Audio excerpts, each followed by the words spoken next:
la grande chance d'avoir Thomas Le Sueur, commissaire général au développement durable et délégué interministériel au développement durable. Monsieur le commissaire, vous avez donc un rôle transversal pour une transition qui est systémique.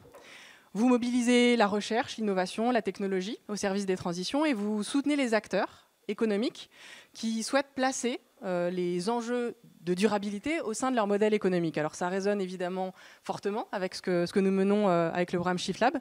Et nous sommes donc très heureux de vous accueillir pour ouvrir les échanges ce matin. Je vous laisse la parole.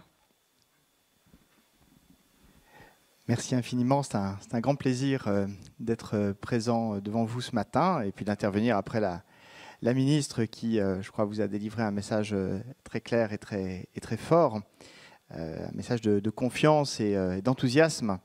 Et je ne dirai pas des choses différentes devant vous. Donc effectivement, le commissariat général au développement durable intervient de façon un peu transversale comme une direction de la stratégie et des études et avec en son sein notamment un écolab dirigé par un certain Thomas Cotinet que certains connaissent dans cette maison et voilà, qui soutient tout l'écosystème.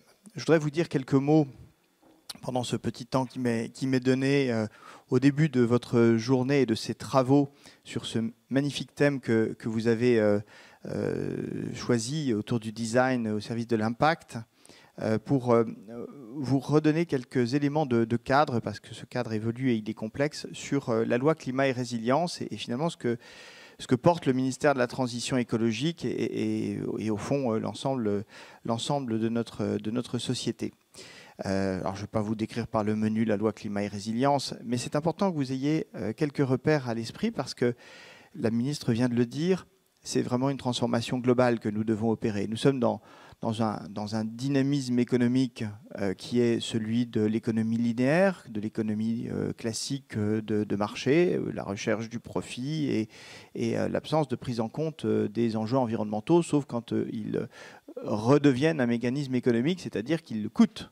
Tant que ça ne coûte pas, tant que c'est gratuit, l'environnement, eh bien, on n'en tient pas compte dans les mécanismes économiques. Et c'est tout ça que nous devons changer. Ça a commencé avec la fiscalité, avec des normes, avec les instruments de l'action publique, pour réinternaliser les enjeux environnementaux et au passage aussi des enjeux sociaux, parce que c'est ça le développement durable, c'est équilibrer, prendre en compte, trouver la voie de passage entre l'économique, le social et l'environnemental. C'est tout à fait l'esprit dans lequel vous travaillez et c'est pourquoi je sais que je n'ai pas besoin de détailler. Mais en quoi est-ce que cette loi climat et résilience apporte des éléments nouveaux? Elle est originale, cette loi, parce que on pourrait débattre pour savoir si elle est suffisamment efficace, ambitieuse, avancée. Bien entendu, tous ces débats sont légitimes. Mais je veux insister sur sa caractéristique première, c'est d'être issue de la Convention citoyenne pour le climat et de porter de façon transversale l'enjeu de la transition. C'est-à-dire que, vous le savez certainement, elle a été construite selon différents axes, des axes qui sont tournés vers l'individu, vers le citoyen, vers la vie quotidienne, avec la question de la consommation, du logement, des transports, de l'alimentation et de la production. Et à travers ces différents axes, la loi s'efforce de donner un cadre nouveau qui permette d'accompagner, mais de stimuler aussi, de contraindre en partie, ce changement profond, complet de modèle économique. Alors en particulier, je vais insister sur l'axe de la consommation, parce que je pense que c'est particulièrement là que les questions de design peuvent trouver à s'exprimer et à constituer un levier puissant. Les consommateurs nous le disent, les citoyens consommateurs nous le disent, ils veulent être des acteurs de la transition. Ils veulent savoir pour agir. Ils veulent devenir des consommateurs. Et pour ce faire, ils ont besoin d'informations. Ils ont besoin de données. Ils ont besoin d'un savoir structuré, accessible, clair, qui leur permette d'opérer leur choix, d'aligner leur consommation avec leurs convictions et les enjeux qu'ils portent comme citoyens et parfois comme acteurs engagés. Et cette évolution profonde, à la fois des modes de production pour éclairer la consommation, suppose un énorme partage de données qui n'est pas encore aujourd'hui complètement établi, et un partage de données tout au long des chaînes de valeur. Et l'approche en écosystème que vous promouvez est absolument clé dans ces domaines-là. Parce que le système économique, spontanément, ne partage pas l'information dans la chaîne de valeur. Au contraire, c'est même l'information qui est un des éléments clés du mécanisme concurrentiel et du partage de la valeur. J'ai une information, je te la vends et je ne la partage pas. Or, pour avoir de la traçabilité, pour faire de l'économie circulaire, pour dire au consommateur ce qui est dans le produit, pour éclairer le consommateur pour savoir si le produit qu'il achète est plus ou moins bon pour sa santé, bon pour, au point de vue carbone, bon pour la biodiversité, bon ou mauvais en fait. En fait, toujours un petit peu mauvais, mais plus ou moins. Eh bien, il faut que le produit puisse incorporer toute cette donnée issue de la chaîne de valeur et qu'elle soit restituée d'une façon qui soit accessible, intelligible et permette aux citoyens d'agir. Ce qui suppose, bien entendu, à chaque étape, du design, de la co-construction, de la réflexion partagée, tirée vers un objectif qui est un objectif d'intérêt commun et je dirais même de bien commun. Donc il y a cette dimension consommation qui est très présente dans le projet de loi, avec en particulier l'article 2, qui prévoit une généralisation de l'affichage environnemental d'ici 5 ans, ce qui est un défi considérable, vraiment considérable. Alors on y travaille activement, et en particulier sur les questions alimentaires et les questions textiles, qui sont les 2 premiers domaines sur lesquels les acteurs sont plus avancés et où les travaux progressent, mais il va falloir le faire sur l'ensemble des chaînes de valeur. Donc c'est un défi parmi d'autres que je voulais souligner devant vous. Peut-être quand même évoquer un autre aspect que la consommation, qui est présent aussi dans la loi climat et résilience, qui est l'aspect achat public. Achat public parce que ça peut vous intéresser et vous concerner.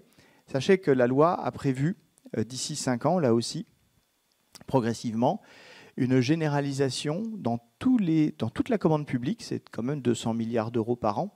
Ce n'est pas rien, et notamment 80 milliards d'euros de commandes publiques et 120 milliards de concessions et délégations de services publics. Eh bien, il est prévu que dans tous les marchés publics, dans toute la commande publique, les considérations environnementales et sociales soient, pour les premières, généralisées, pour les deuxièmes, présentes de façon accrue et obligatoirement au-delà de certains seuils. Je ne vais pas entrer dans les détails, mais enfin, avec des taux significatifs de présence. Qu'est-ce que ça signifie? Que la commande publique va devoir, pour être régulière, c'est plus un objectif simplement un peu incantatoire et politique comme ça pouvait être le cas par le passé. Désormais, ce sera un critère de régularité. Cette commande publique devra comporter des considérations environnementales et des considérations sociales. Donc c'est un levier qui est nouveau, même si dans son principe, il n'est pas totalement révolutionnaire. Dans son ampleur, il est considérable, qui va nous conduire dans les prochaines années à injecter, si j'ose dire, des dimensions de durabilité dans la commande publique, beaucoup plus que par le passé. Voilà, vraiment, je suis rapide parce que vous avez beaucoup de choses à échanger tout au long de ces débats. Mais le cadre, c'est ça que je veux vraiment essayer de partager avec vous, le cadre normatif et stratégique, au fond, est en train de changer. Les entreprises en ont conscience, ce n'est pas nouveau, mais l'intensité de cette prise de conscience, la traduction dans les pratiques et dans les réflexions stratégiques des entreprises prend de l'ampleur, et les objectifs climatiques, en particulier de biodiversité de la France, que la ministre a évoqué à travers la référence aux travaux du GIEC et de l'IPBES, eh bien, ne cessent de s'accroître avec, au niveau européen, vous le savez certainement, un rehaussement des objectifs de réduction des émissions de gaz à effet de serre qui devait être réduit de 40% en 2030 par rapport à 1990. Et l'Union européenne est en train de décider, et ça a été annoncé, de passer à moins 55% et non pas moins 40% par rapport à 1990. 15 points d'effort supplémentaires alors que c'est dans 9 ans, et que la référence, c'est 1990. Vous voyez comme c'est une accélération, c'est maintenant. Et tout le cadre que nous essayons de faire avancer et pour lequel la mobilisation doit être absolument générale, doit servir à réussir ce défi absolument majeur qui suppose de tout changer dans nos chaînes de valeur, dans nos approches, et d'avoir une approche beaucoup plus collective, beaucoup plus Liberty Living Lab, beaucoup plus Shift Lab. Voilà, donc bon message, c'est d'abord un message de remerciement pour votre mobilisation, un message d'encouragement pour les travaux que vous conduisez et pour l'investissement, l'énergie, l'enthousiasme que vous témoignez. Et puis, un grand vœu de succès pour vous toutes et vous tous et pour votre journée. Merci beaucoup.